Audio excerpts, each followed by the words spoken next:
इस समय मेरे साथ हैं राहुल शर्मा, जिनको आपने ये रिश्ता क्या कहलाता है में इन दिनों आप देख रहे होंगे अंशुमन के किरदार में।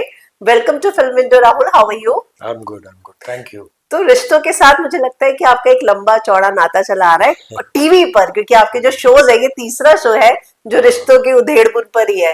हाँ, एक रिश्ता ऐसा भी, देन फिर कैसा कैसा है रिश्ता अनजाना, अनजाना सा, और ये फिर रिश्ता क्या ये रिश्ता क्या कहलाता है। और कहलाता पता है तीनों की मीनिंग सेम ही बात बोलते हैं, घुमा फिरा कर। है। हाँ, एक्चुअली एक्चुअली पर मैं इस मामले में लकी बोलूंगा खुद को कि यार इस तरह से चीजें रही हैं। एंड बड़ा रेयर होता है कि इतने टाइम तक पहली बात तो आप काम भी कर पाओ। हाँ। मुझे आज याद है कि एक रिश्ता ऐसा भी मैंने किया था कुछ ऑलमोस्ट 2014 में, हम्म। 14-15 में वो किया था। कैसा है रिश्ता अनजाना तो अभी खत्म किया है पिछले साल ही पिछले तो। साल, यस। और इस बार ये 10-12 साल हो गए, टचवुड ऊपर वाले की दया से मैं इंडस्ट्री में अभी तक हूँ। और अ, ये एक लकी फैक्टर है कि कितने आइकॉनिक शो में आना और इस आइकॉनिक शो का पार्ट होना और उसमें भी एक अच्छा किरदार आपको मिलना, तो हम्म। मुझे लगता है कि by God's grace I am thankful. Yeah, और राजन शाही ने आपको प्रॉमिस किया था कि मैं आपको। ऐसा प्रॉमिस नहीं बोलूंगा मैं ये बोलूंगा कि उन्होंने अप्रिशिएट किया था मुझे, मेरे हाँ। काम को, चीजों को। बट उन्होंने ये नहीं कहा था कि मैं जरूर तुम्हें काम दूंगा ये सब। उन्होंने बोला था कि मैं कभी रहा कुछ तो आई डेफिनेटली रिमेम्बर यू। तो मुझे लगता है कि जिन्होंने मेरे साथ काम नहीं किया वो अगर मुझे ऐसे याद रख रहे हैं तो यस। जब काम की बारी आएगी तो याद ही रखेंगे या कुछ आ ही जाएगा उनके हाथ से। बट वो बड़ा अच्छा सा इंसिडेंट हुआ कि जब मैं उनको याद कर रहा था मैसेज करने के लिए तो वो मुझे कहीं मिल गए। देन मैंने बोला कि मैं सर ठीक हो गया हूँ तो आप बताइएगा कुछ रहेगा तो। हम्म। और ये पहली बार था जब मैंने सामने से किसी को बोला कि सर कुछ रहे तो बताइएगा। अदरवाइज मैं generally I don't tell people और I don't ask for work. No. मैं नहीं, मैं कभी नहीं फोन करता, मुझे वो आदत में नहीं। मैं कभी कोई दोस्त वगैरह को भी मतलब बोलने में मुझे बड़ी हिचक होती है कि मैं काम के लिए बोल दूं, कह रहे यार कोई काम हो तो बताना, मैं फ्री हूँ। मैं मुझसे बोला नहीं जाता, पता नहीं क्या है वो। पर हम्म। फिर भी मैं मतलब ऊपर वाले की दया से मैं उन पे छोड़ता हूँ कि कुछ अच्छा काम आप ही दोगे मुझे तो हाँ हाँ। वो होगा। तो वो बहुत लोग बोलते हैं कि नहीं आपको ऐसे भरोसे में नहीं बैठना चाहिए, आपको सब करना चाहिए, पार्टी करनी चाहिए, ऐसा करना चाहिए, यहाँ पे सोशलाइजिंग करना चाहिए, ऐसा करना चाहिए। हाँ। मैं कुछ नहीं करता यार, मुझे ये सब मुझसे नहीं होता। मैं बहुत सोशल पर्सन हूँ वैसे, मुझे हाँ। मिलना पसंद है लोगों से, सबसे बात करना पसंद है। बट इन सब चीज़ों में बड़ा पिछड़ा हुआ हूँ, मुझसे नहीं होता। पर हाँ ऊपर वाले में विश्वास है, वो ऐसा है कि वो मैं बस वो करेगा और वो हो जाता है। और वो मिले मुझे उसी दिन, मैं जब सोच रहा था कि ये हो जाए, मैं उनसे ही बोला कि यार कुछ ऐसा करें तो मिले, मैंने बोला और 5 दिन बाद उनके यहाँ से कॉल आ गया। उस पर भी बहुत बातचीत हुई क्योंकि कैमियो नहीं करना था हाँ। मुझे। कैमियो के लिए मेरा हमेशा से ये रहा कि 15-20 साल हो गए आज, तो मैं 15 साल से मैं अवॉइड ही करते आ रहा हूँ कि कैमियो ना करूँ। बट फिर कुछ ऐसी चीजें कि यार आपके पास ना कहने का कोई तो रीजन हो, कोई कैरेक्टर बुरा है या प्रोडक्शन या क्या क्या हम्म। चीज, तो जब आपके पास कोई भी एक ऐसी चीज ना हो कि आप नेगेटिव कुछ निकाल ही नहीं सकते हम्म। या कुछ आप ऐसा नहीं कह सकते कि यार ये रीजन है मेरे पास काम नहीं हम्म। करने का, तो आप खुद भी एक बार क्वेश्चन करते हो अपने आप को, यार आप मना करने का रीजन नहीं तो क्यों करना चलो।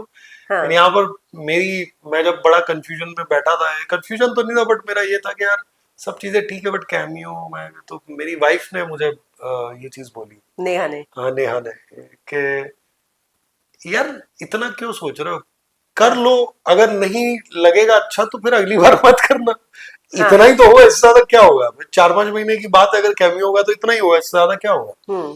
तो करके देखो तो सही कैसा लगता है। आप आज तक नहीं किया इसका मतलब ये थोड़ी ना कि नहीं करेंगे। हाँ। तो बहुत कैजुअली उसने बोला था ये, मतलब सजेशंस मेरे ख्याल से ऐसे ही आते हैं यस। जो एक्चुअल सजेशंस आते हैं। और वो बात फिर मैंने सुन भी ली और मैंने समझ भी ली, तो मैंने बोला हाँ चलो ठीक है इस बार करते हैं। हम्म। और फिर वही सोच लेके जब फिर उसके बाद राजन सर का फोन आ गया तो फिर मेरे पास कोई अच्छा, मौका ही नहीं उन्होंने रहा। खुद फोन किया उन्होंने आपसे? एक फोन कर दिया उन्होंने कि यार तुम इतना क्या सोच रहे हो। वो टीम से मेरी बातचीत चल रही थी तो 5 दिन हो गए थे, तो अचानक से वो आए, कहीं गए हुए थे वो, तो आए तो उनको पता चला कि ऐसा ऐसा हुआ। तो उन्होंने बोला कि यार फिर उनका जब वो मतलब जिनसे मैं बात कर रहा था उन्होंने ही सलाह दी, फोन पे हाँ। लेके लाइन पे और फिर बात किया उन्होंने। तो मैंने बोला सर आप आप क्यों बात कर रहे हो, मैं तो ठीक है, मैं कर रहा हूँ शो, मेरे को कोई दिक्कत नहीं है। सो तो देवे स्वीट। बोला एवरीथिंग इज गुड, मैं कर रहा हूँ, कोई दिक्कत नहीं है सर। हम्म। तो अब जब आप ये शो में आ गए हैं तो जी। आप उस उधेड़बुन में है या अब नहीं, अब नहीं नहीं, करना अब है तो कोई पूरे उधेड़बुन मन नहीं। से मुझे करना है? इनफैक्ट मुझे ये रियलाइज हुआ कि अगर मैं ये छोड़ देता तो मेरे लिए नुकसान, बहुत बड़ा नुकसान हो जाता। नुकसान कैसे होता कि एक बहुत अच्छा कैरेक्टर मेरे हाथ यस। से निकल जाता। देखिए यहाँ पर अंशुमन जो है ना, वो एक बड़ी फ्रेशनेस है शो में। और जॉली बहुत है वो, और उसको देख के बहुत, स्क्रीन स्पार्क मतलब। हाँ, वो जो है ना, वो एक्चुअली मेरे खुद के अंदर का जो नेचर है वो कहीं हाँ। बाहर निकल के आ रहा है, मुझे यही लगता है। तो अंशुमन से रिलेट करना मुझे वो अ, वो बहुत ज्यादा कहीं दूर है ही नहीं, वो तो यहाँ है हम्म। कि यहीं बैठा है, यहीं से निकाल लेंगे अपन। हम्म। तो मेरे लिए ये बहुत ऐसा अच्छा किरदार है, और बहुत दिनों के बाद में खुद की उस एनर्जी को मैं टैप इन करूंगा जो काफी सालों से मेरे ख्याल से दब गई थी। मुझे लग रहा है 4-5 साल से ये एनर्जी ना थोड़ी सी दबी हुई थी, वो कहीं अंदर चली गई थी, सिमट गई थी खुद में। वो प्रोसेस मान लो चीजों का, या लाइफ का, या काम का, या जिस भी तरीके के रोल मिले उनका, कि वो उस तरह का प्रोसेस में चली गई थी। बट हम्म। वो वापस ऊपर वाले ने बोला कि नहीं यार, तुम्हारी चांस। वो एनर्जी बहुत अच्छी है, उसको लेकर आओ वापस। हाँ। तो उठा के, मैं जो चाह रहा था वो कैरेक्टर की बदौलत मुझे मिल गया। So sweet. तो वो मेरी एनर्जी भी मैं टैप इन कर पा रहा हूँ, और वो भी मुझे मिल रहा है, तो दोनों चीजें मेरे लिए तो प्लस प्लस में है। तो क्या इसमें मतलब क्या ही ना बोले। तो कहने का कोई रीजन है हाँ, नहीं। ना नहीं, मतलब कुछ क्रिप करने का रीजन नहीं, क्रिप तो हाँ। बनता ही नहीं है यहाँ पे। I am very happy in this space. और जो राइटर लिख रही हैं वो एक रिश्ता ऐसा भी उन्होंने ही लिखा था। अरे वाह। तो वो मुझे परसों के दिन सेट पे पता चला, तो तभी मुझे जो डायलॉग्स थे वो बड़े रिलेटेबल, बहुत अच्छे लग रहे बोलने के लिए भी, और वो भी। तो वो स्पेस भी मुझे बड़ा अच्छा लग रहा है कि बड़े दिनों के बाद अच्छे डायलॉग्स भी बोलने को मिल रहे हैं, क्योंकि 1 साल ऑलरेडी हो गया है काम किए हुए यहाँ पे। तो ओवरऑल बड़ी फ्रेशनेस है। तो जिंदगी में जैसे वो स्क्रीन पे फ्रेशनेस लेकर आया अंशुमन, वो मेरे लिए भी वो फ्रेशनेस आई है। हम्म। जी। तो कैसा था पहला दिन, क्योंकि जब एक चलते शो में अगर आप जाते हैं तो पहले से एक सेटअप बना होता है, फिर चाहे ग्रुप ऑफ पीपल हो या लोगों का हो, एक आपस में उनका बॉन्ड। बिल्कुल बिल्कुल, हाँ। तो जब आप सेट पे गए तो कैसा था पहला दिन, क्योंकि आपका पहला ही शॉट अबीरा के साथ था, राइट?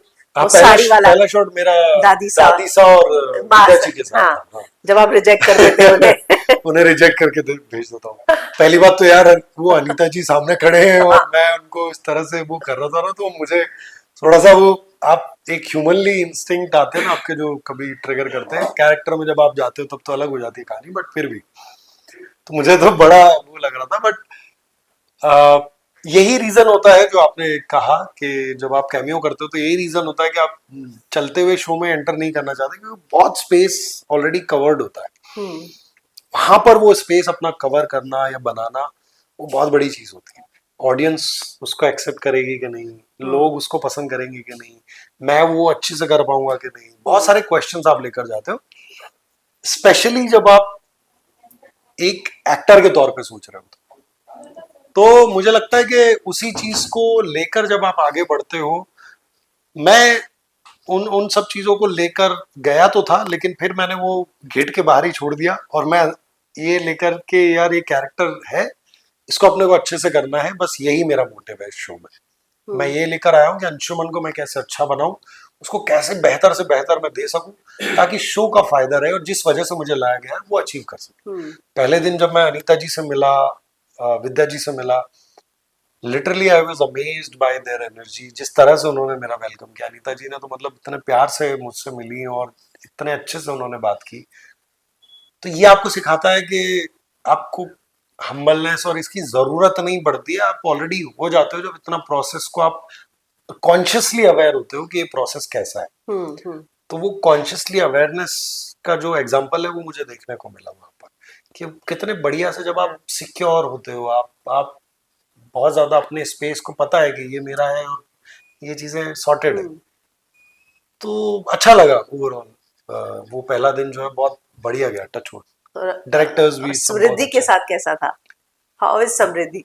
हैं।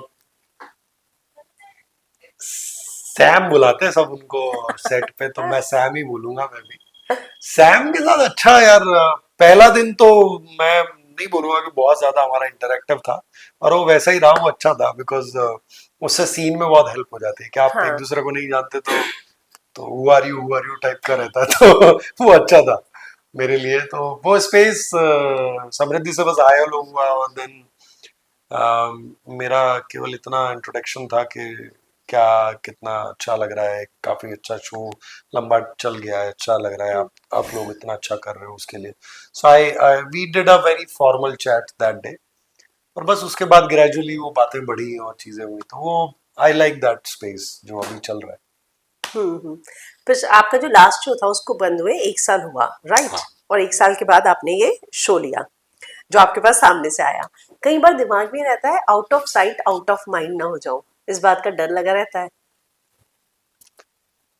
यार पता नहीं, मतलब मैं अभी इस बारे में मैं यही बोलूंगा कि पता नहीं, मेरा सबका ये मानना है, मेरा इसमें कुछ और ही मानना है। और उस प्रोसेस पे लोग शायद हंस लें या जो भी उनको कहना है वो हम्म, कहें, लेकिन मुझे नहीं लगता कि अच्छे जो लोग होते हैं, अच्छे एक्टर्स होते हैं, उनको वो out of sight out of mind होते हैं। अगर एक ढंग का आदमी एक ढंग की चीज ढूंढ रहा है आपके लिए, तो अपने प्रोजेक्ट के लिए, तो वो उन लोगों को मिस नहीं करेगा जिन लोगों को पता है कि वो कैपेबिलिटी है उसमें और वो निकाल सकते हैं उससे। हम्म। तो मुझे लगता है कि जिन लोगों को अपने कितने भी आप बड़े से बड़े एग्जाम्पल देख लो उठा के, वो लोग सक्सेसफुल ही, बड़े बड़े डायरेक्टर इसलिए सक्सेसफुल हुए क्योंकि उन्होंने पकड़ा ही उन लोगों को जिनको पता था कि यार ये आदमी करेगा और ये मेरा दोस्त है और ये ही कर सकता है ये। हाँ। तो जब उन्होंने वो चीज की और वो चीज उनके साथ वो एसोसिएशन हुआ, तो मुझे नहीं लगता out of sight out of mind कभी कभी हो जाता है। आजकल भीड़ बहुत है, पर क्वालिटी कहाँ है? हम्म। भीड़ तो बहुत है, वो तो पहले भी थी, वो हमेशा से रही है। एक परीक्षा होती है, उसमें 10 लाख लोग बैठते हैं, बट पास कितने होते हैं? हाँ। सीट तो 5,000 ही है, हम्म। तो 5,000 लोगों को ही मिलेगी। हम्म। अब 5,000 में आपका नंबर है या नहीं, वो आपका काम डिसाइड करता है। यस। अब इतना टाइम काम करने के बाद भी अगर मेरे को आउट ऑफ साइट और माइंड वाली बात रहे, जो बड़े लोग हैं उनके लिए होता होगा, जो शायद मेरे ख्याल से जिसको मेरे बारे में पता है वो ढूंढता है मुझे, वो पहुंच जाता है मेरे तक। पहुंच जाते। तो मेरे शोज का मैं आपको एक बड़ा इंटरेस्टिंग फैक्ट बताता हूँ कि या तो मैं पहला ऑप्शन रहा हूँ हमेशा, या मैं लास्ट ऑप्शन रहा हूँ। उन्होंने पूरे जगत में ढूंढ लिया लेकिन उनको नहीं मिला, लेकिन फिर जब वो आते हैं तो मेरे ऊपर ही आते हैं, और हाँ। फाइनल होता है तो राहुल शर्मा होता है। तो ये मैं अपने बारे में कुछ ये नहीं बोलना चाह रहा कि मैं अच्छा एक्टर हूँ, ये मुझे अवेयरनेस है इस बारे में कि मैं I justify my work, I try best, जितना मैं कोशिश कर सकता हूँ अपने चीज़ों को मैं कोशिश करता हूँ। और मैं अच्छा एक्टर इसलिए मानता हूँ अपने आप को क्योंकि मैं कोशिश करता हूँ कि मैं सीन में चीज़ें और ऐड करूँ, एड। मैं अपनी तरफ से कुछ ऐसा एलिमेंट लेकर आऊँ जो मुझे जिम्मेदारी दी गई है, मैं उसे अच्छे से पूरा करूँ बिना किसी फालतू की कियोस्क क्रिएट किए। हम्म। सो इस वजह से जो आज का एलिमेंट है आज की तारीख में जो जरूरी है, वो सारे फैक्टर्स मेरे अंदर है, इसलिए वो चीज मुझे लगता है कि मैं कह पा रहा हूँ गुड। आपसे। डीकेपी और राजन शाही के बारे में पिछले कुछ समय से बहुत सारी बातें हुई कि उनके सेट पर बहुत ज़्यादा जो है अनप्रोफेशनल चीज़ें अगर होती हैं वो थोड़ा लेकर स्ट्रिक्ट है चीज़ों को लेकर, एक्टर्स रातों रात रिप्लेस हो जाते हैं। तो कई बार बहुत सारे एक्टर्स जाने से भी डर जाते हैं कि क्या करें। हम्म। आपने वहाँ पे क्या एक्सपीरियंस किया? यार जब आप मेरे अंदर किसी प्रोड्यूसर ने बिना मेरे साथ काम किए हुए, जिन्होंने काम किया उन्होंने इतने अच्छे से अप्रिशिएट नहीं किया, जिन्होंने मेरे साथ काम नहीं किया, राजन सर ने, उन्होंने मुझे अगर इतना अप्रिशिएट कर दिया, तो यहाँ तो उल्टा मेरे लिए ये जिम्मेदारी बन जाती है कि हम्म। मैं उनके जो वर्ड है उनको जस्टिफाई करूं। मैं उनसे डरूंगा क्यों? हम्म। आप मुझसे क्या करवाना चाह रहे हो सेट पे? आप मुझसे 12 घंटे अच्छा काम करवाना चाह रहे हम्म। हो, और मैं वहां पे 12 घंटे अच्छा काम करना चाह रहा हम्म। हूँ। ये अगर मैच होता है तो आप बेस्ट रिजल्ट अचीव करते हो, और अपने प्रोजेक्ट के लिए ये चाहना, कुछ। ये कुछ गलत नहीं है। ट्रू। और उन्होंने अपनी गलतियों से सीखा है यार, उनके साथ जो जिस तरह की चीजें अगर आप सेट पे कुछ हुई होंगी, जो भी मुझे नहीं मालूम है पिछला क्या इतिहास रहा है सेट पे चीजों का, कोई भी आदमी ऐसे अवेयर नहीं होता किसी चीज के बारे में, या ऐसी चीजों के बारे में वो लोग स्ट्रिक्ट नहीं होते। कुछ चीजें आपके सेट पे घटी होती हैं, कुछ ऐसी घटनाएं होती है, तब जाके आप वो चार चार तरह के रूल बनाते हो। और वो कुछ गलत नहीं होता है जब आप कुछ चीजों पे स्ट्रिक्ट हो जाओ तो। मैं ये नहीं कह रहा कि बिल्कुल एकदम सेट को जेल बना दो या बिल्कुल एकदम काम करने लायक ना रहे, मुझे ऐसा तो कुछ फील नहीं हुआ। वो लोग सारे दिन लगे रहते हैं, 7 डेज अ वीक टेलीकास्ट है, आपको वो सब अचीव करना होता है, ये बहुत डिफिकल्ट टास्क है True. और उसको अचीव करना राइटिंग वाइज, शूट वाइज, चीजों wise, it I I think इसीलिए वो नंबर वन शो है। हाँ, मैं यही जानना चाह रही थी, आपने इतने सारे शो पे काम किया और अब यहाँ पे जब नंबर वन में कर रहे हैं, तो आपको इस सेट की ऐसी क्या खास बात लगी जो इसको नंबर वन बना रही है? डेडिकेशन है, पूरी टीम जो है ना वो बहुत सब मिलजुल के, और वो कितने भी थके हुए हैं, वो कितने भी परेशान हैं चीज़ों में, बट वो बहुत शिद्दत के साथ काम होती है। और मुझे लगता है राइटिंग वाली जो टीम है ना, वो लोग बहुत काम करते हैं अपनी अपनी बहुत सारी चीज़ों पे। अब जैसे ये फ्रेशनेस जो लाए हैं, उसके साथ कैरेक्टर, हाँ। उस फ्रेशनेस को ला के, अंशुमन को ला के, गीतांजलि भी ऐड हुई है, तो किस तरह से उनको सबको साथ में ला के एक ऐसा मसाला क्रिएट करना है, जो मसाला जब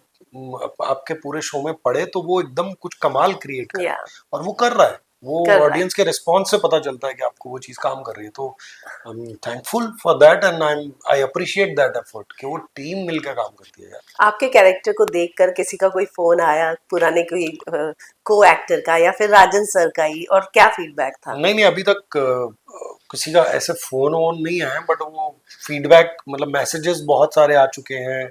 और फीडबैक तो मैं देख ही रहा हूँ कि इंस्टाग्राम भर गया यस। है मेरा डीएम्स इतने सारे, और इतनी सारी स्टोरीज शेयर हुई हैं। And the best thing is people are liking this character. तो 5 दिन में ही अगर आपको इतना सब कुछ वो लगे, तो इससे ज्यादा आप क्या मांग सकते हो यार। ऊपर वाला, God is kind, audience is kind, मैं इतना ही बोलूंगा बस। आपकी इच्छा रही है बालाजी के साथ भी काम करने की, राइट? इतने साल के करियर किसकी में हर नहीं, एक्टर का रहता है। किसकी नहीं इच्छा होगी बालाजी के साथ काम करने की। सब चाहते हैं बालाजी के साथ काम करें, वो अच्छे शोज बनाते हैं, अच्छे क्रिएटर्स हैं। तो और Ekta ma'am, the powerhouse of television, तो क्यों नहीं करना चाहेगा। मेरे हाँ। बहुत सारे बात कोइंसिडेंस बना, मैंने उनके साथ एक प्रोडक्शन के साथ मैंने किया है, एक जो ऑल्ट बालाजी है उसमें हेलो जी मैंने हेलो सीरीज जी, की थी। हाँ। बट बाकी टेलीविजन में उनके साथ काम करने का नहीं बना। बनेगा आगे, कोई ना कोई चांसेस तो बनेंगे, वो तो मुझे हम्म। पता है कि वो चीज़ होगी, बट वो समय तय करेगा ऊपर वाला, वो सब वो उनके हाथ तो चलिए, सेट पे अगर मैं बात करूं तो बहुत लंबी चौड़ी शिफ्ट्स रहती हैं, में। और एक पे स्केल वाली जो बात है वो काफी समय से हमारी इंडस्ट्री में चल आई है। इन दोनों चीजों पे आपका क्या टेक है? मेरा ये टेक है यार कि जो इसमें है ना प्रोड्यूसर का दोष है, ना इसमें एक्टर्स का दोष है, ना बाकियों का दोष है। ये जो चैनल्स हैं मेनली, तो ये उनका डिसीजन होना चाहिए म्यूचुअली। सारे चैनल्स को ये डिसीजन लेना चाहिए, जिसमें जहाँ पर आप वर्किंग आवर्स को लेके, आप हम्म। वर्क कल्चर को लेके थोड़े से चीज़ों को में अवेयर रहें। बट मुझे लगता है कि इंडिया में वर्क कल्चर नाम की कोई चीज़ नहीं है। वो आप फिल्म इंडस्ट्री, टीवी इंडस्ट्री तो छोड़ दो, बाकी नॉर्मल वर्क कल्चर भी आप देख लो, तो आप घर पे हो तो भी आप ऑफिस कर रहे हो, और घर पे ऑफिस अगर ले आए तो उसमें ज़्यादा मुसीबत ये है कि कभी भी ऑफिस चल रहा है। हाँ। रात को 9 बजे भी चल रहा है, 11 बजे भी चल रहा है, कभी भी कर रहे हो। सो मुझे लगता है वर्क कल्चर में अगर थोड़ा सा सुधार हो, तो कुछ आवर्स ठीक हो। आजकल लोग पैसे को ज्यादा महत्व दे रहे हैं कि पैसा कम में अगर एक्टर आ रहा है तो उसको ले लिया, क्वालिटी हो नहीं हो कोई फर्क नहीं पड़ता। मुझे लगता है कि एक मेहनत जब उस एक्टर को बनाने के लिए आप जो करोगे, वो पहले के जमाने वाले एक्टर्स अलग थे। जब हमने देखा है कि जब वो एक्टर्स आते थे नए नए, हम जब नए थे, हाँ। तो हम लोगों ने जी जान लगाई है चीजों में। और जी जान का मतलब है कि लिटरली जी जान, मेरा खून पसीना सब बहा है। मैंने लिटरली कोड़े खाए हैं, मैंने चीजों को समझा है। मैं हर प्रोसेस को, मैं पागल था उस चीज के लिए कि मैं कैसे इसमें करूं, कैसा नया सीखने को मिलेगा, कैसे होगा। उस तरह के लोग अब बहुत कम है। आजकल आपके पास बहुत इजी मीडियम है हर चीज को करने का। आप इन्फ्लुएंसर बन जाओ, आप यूट्यूबर बन जाओ, आप कुछ भी बन जाओ, फिर भी सबको एक्टर बनना है। और वहां पर जब आप उस एक्टिंग वाले स्पेस में एंटर करते हो, तो वो बहुत माइन्यूट डिटेलिंग वाला स्पेस है। उसमें एक एक इमोशन जो आपने जिया है अपने जीवन में, उसको उतारना है कैमरा के सामने। और वो कैमरा के सामने उतारना वो बहुत डिफिकल्ट टास्क है। डिफिकल्ट। ये ऐसी चीज है जो आपकी बारीक से बारीक चीज को भी पकड़ता है। हम्म। और इसका रिस्पेक्ट करना, उस हर चीज का प्रोसेस, ये हर चीज का एक प्रोसेस है। हाँ। और थैंक गॉड मैं उस एरा में एंटर किया मैंने, जब सब चीजों की बहुत तगड़े तरीके से रिस्पेक्ट की जाती थी और वो प्रोसेस हुआ करता था। तो मुझे आज वो बड़ा अटैचमेंट है उस चीज से कि वो रिस्पेक्टफुली चीजें चलती है। हम्म। आज वो चीज उस तरह से है कि पैसा कम ले रहा है यार, 5,000 ले रहा है, चलो इसको ले लेते हैं यार, ये इसको तो बना देंगे, हम एक्टर ही तो बनाना है, एक्टर तो बना देंगे। नहीं बनता एक्टर ऐसे, आई एम सॉरी। जितने भी प्रोड्यूसर्स हैं, जितने भी हैं, अगर आपको अपना पैसा बचाना है, एक अच्छा एक्टर लेकर आओ जो बहुत टाइम से इंडस्ट्री में काम कर रहे हैं, चीजें कर रहे हैं। नए एक्टर्स को उनको चांस दो जिनमें भूख है, जो लिटरली उस चीज को ग्रैस्प करना चाहते हैं, और कमी नहीं है ऐसे लोगों की, आप प्लीज उनको कीजिए। आपने अपने समय में किस एक्टर ने आपको ज्यादा इंस्पायर किया है?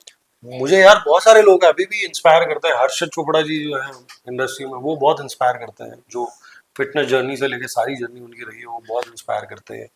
फिर देन रिसेंटली बहुत बहुत सारे लोग हैं यार इंडस्ट्री के। गौतम भाई है, गौतम भाई से भी मेरी बहुत गौतम गुलाटी, गौतम रोड़े, रोड़े, हाँ। गौतम रोड़े, उनसे भी मेरा बहुत उनसे भी इंस्पायरिंग जर्नी वो शेयर करते हैं। कभी भी उनसे जब वो जिम में हमारी अक्सर मुलाकात होती है तो वहाँ पर बात होती है, तो वो बताते रहते हैं कि नहीं, डोंट वरी, तू कर, तू ये भी कर सकता है, ये भी चीज़। तो गाइडेंस भी मिलता है जो आपके सीनियर्स होते हैं। और पता है क्या होता है, जब आप इस तरह का एक एक एक पूरा जी चुके होते हो ना, ये पूरी लाइफ जी चुके होते हो, जब आप ये इनसिक्योरिटी एक दूसरे की, कह रहे यार मेरा स्पेस, इसका स्पेस, इन सब से परे हो आगे हो चुके जाए, होते हो हाँ। ना, तब आपको जाके पता चलता है कि सब मिथ्या चीजें, फालतू की चीजें, इनका कुछ लेना देना ही नहीं था। और थैंक गॉड मैं इस प्रोसेस में बहुत जल्दी निकल गया था, निकल, बहुत जल्दी बाहर चला गया था। मेरा किसी से ना कभी कोई कंपटीशन रहा, इसीलिए मैं सेट पे भी इतना कंफर्टेबल होता हूँ।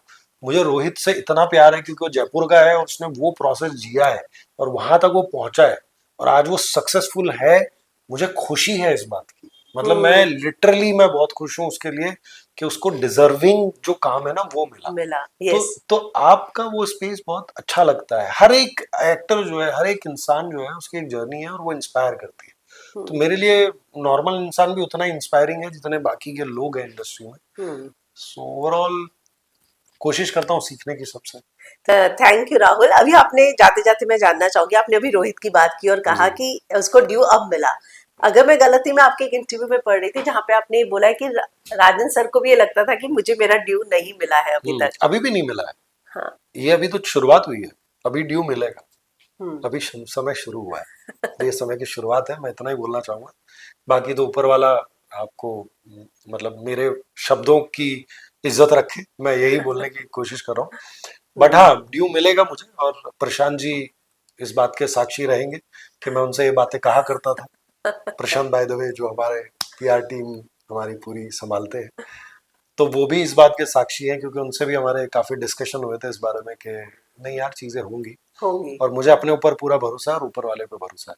तो अभी तो शुरू हुआ है, अभी आप देखते जाइए। अंदर बहुत एनर्जी बाकी है और अभी बहुत शिद्दत है और काम करने की भूख इनफैक्ट और बढ़ गई है। और अभी मजा इसलिए आता है काम करने में क्योंकि अभी समझ है काम करने की। हाँ। अभी घबराता नहीं। अभी जब मुझे प्रेशर दे दिया जाता है तो मुझे पता है उसे कैसे हैंडल निभाना है। करना, ट्रू। तो अच्छा लग रहा है। चलिए, थैंक यू। थैंक यू, और थैंक मुझे यू। लगता है आपकी ऑडियंस को भी आप पे बहुत भरोसा है कि अरे कुछ ना कुछ नया आता ही मैं बस रहेगा। उन्हीं की बदौलत हूँ और मुझे लग रहा है कि और ज्यादा अभी जुड़े हैं, तो जब नए जुड़ते हैं तो उनके लिए और रिस्पॉन्सिबिलिटी बढ़ जाती है। यस। तो मैं कोशिश करूंगा कि आप जितना एक्सपेक्ट करें उससे 100 गुना ज्यादा आपको दे पाऊँ मैं आने वाले समय में। Thank you, thank you. Thank you. Thanks.